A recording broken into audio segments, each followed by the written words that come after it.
vamos fazer uma análise e vamos conversar apenas com o que temos no tabuleiro. De início, vamos pensar na relação entre Moscou e Washington. Quanto a isso, não há dúvida de que a Rússia quer sim boas relações com os Estados Unidos, né? E Trump sabe disso. Em parte porque os dois, por mais difícil que possa parecer, têm afinidades que vão além do autoritarismo. E mais, a cada dia fica mais evidente que ele quer encerrar a guerra na Ucrânia. O problema é que Moscou enxerga essa guerra como uma questão de sobrevivência. Para eles, não é apenas mais um conflito, é um ponto de ruptura existencial. E por isso, lá atrás, em meados de junho do ano passado, apresentaram um conjunto de exigências que consideravam inegociáveis. Retirada ucraniana das regiões anexadas, veto permanente à entrada na OTAN, neutralidade e desmilitarização na Ucrânia. Lembro aqui que eu não estou dizendo que essas exigências são justas ou não. Estamos apenas observando as peças dispostas no tabuleiro, né? Agora, Trump também quer um acordo de paz, mas não aceita todas essas condições. Resultado? Estagnação. E pior, um cenário de guerra prolongada sem perspectiva de virada ucraniana. Porque vamos falar claro, gente, a Rússia está vencendo no campo de batalha. Isso não é opinião, é consenso. Ou alguém tem dúvida disso? Estamos falando do momento em que estamos vivendo, tá? Se lá na frente algo vai mudar, não podemos analisar o futuro, principalmente pelo fato de que sabemos como a guerra começa, mas é difícil prever com precisão como ela termina. Então, nesse momento, o que Trump está propondo? Bom, mandar armamentos, mísseis, sistemas Patriot, esse tipo de coisa. Só que ninguém explica como isso vai virar o jogo. Parece mágica, mas se for mágica, alguém precisa explicar como ela funciona, porque até agora ninguém conseguiu. E a verdade é que nem há armamento suficiente para oferecer uma saída real. O próprio Trump já disse isso.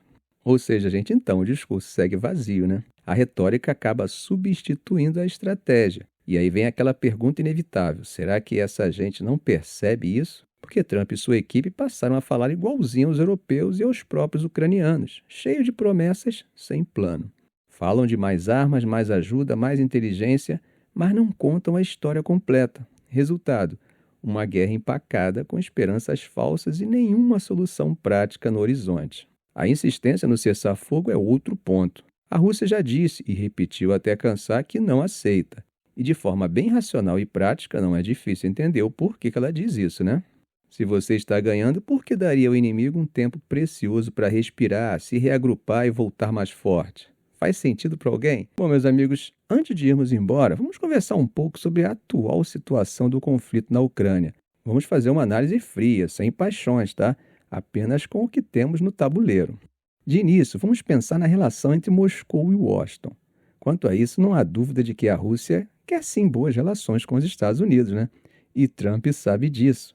Em parte porque os dois, por mais difícil que possa parecer, têm afinidades que vão além do autoritarismo. E mais, a cada dia fica mais evidente que ele quer encerrar a guerra na Ucrânia.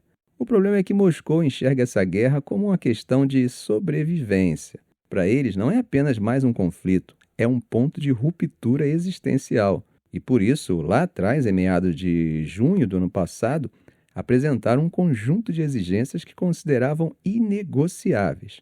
Retirada ucraniana das regiões anexadas, veto permanente à entrada na OTAN, neutralidade e desmilitarização na Ucrânia.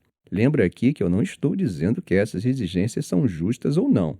Estamos apenas observando as peças dispostas no tabuleiro, né?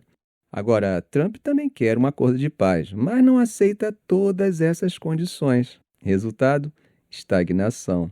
E pior, um cenário de guerra prolongada sem perspectiva de virada ucraniana. Porque vamos falar claro, gente, a Rússia está vencendo no campo de batalha. Isso não é opinião, é consenso. Ou alguém tem dúvida disso? Estamos falando do momento em que estamos vivendo, tá? Se lá na frente algo vai mudar, não podemos analisar o futuro, principalmente pelo fato de que sabemos como a guerra começa, mas é difícil prever com precisão como ela termina. Então, nesse momento, o que Trump está propondo? Bom, mandar armamentos, mísseis, sistemas Patriot, esse tipo de coisa. Só que ninguém explica como isso vai virar o jogo. Parece mágica, mas se for mágica, alguém precisa explicar como ela funciona, porque até agora ninguém conseguiu. E a verdade é que nem há armamento suficiente para oferecer uma saída real. O próprio Trump já disse isso. Ou seja, gente, então o discurso segue vazio, né? A retórica acaba substituindo a estratégia. E aí vem aquela pergunta inevitável: será que essa gente não percebe isso? Porque Trump e sua equipe passaram a falar igualzinho aos europeus e aos próprios ucranianos, cheio de promessas sem plano.